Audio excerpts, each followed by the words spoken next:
如果疫情再过10年都不用我们打，全世界就趴下了。现在很多人在争论中国的动态清零政策，说我们的政策有问题，导致我们的生意不好做。错，你的格局太小，观点太低。美国才3.3亿人口，我们以美国为例，美国9000多万的人感染了新冠病毒。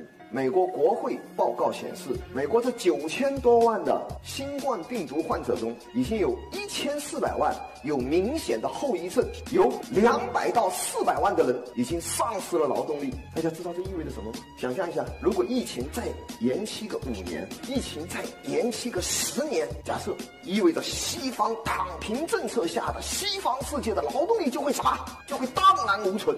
听懂了吗，各位？没有人了。所以各位，我们一定要什么？动态清零。我只能说，足够愚昧才会躺平。现在我们一定不能躺平，我们一定要坚持什么？动态清零。听懂了我的话吗？要让西方去躺平，因为疫情有严重的后遗症，各位，所以我们是一定不能够躺平的。所以作为一个普通的消费者，作为一个普通的国民，我们不要妄议国政。体制内的人比我们聪明的多，比我们高级的多，你根本没有那么大的画面，你根本没有那么大的胸怀，你也根本没有那么大的格局，你看不到那么多的山山水水。所以不要妄议国政，听话照做就好了，我们就赢了。如果疫情再过10年都不用我们打，全世界就趴下了。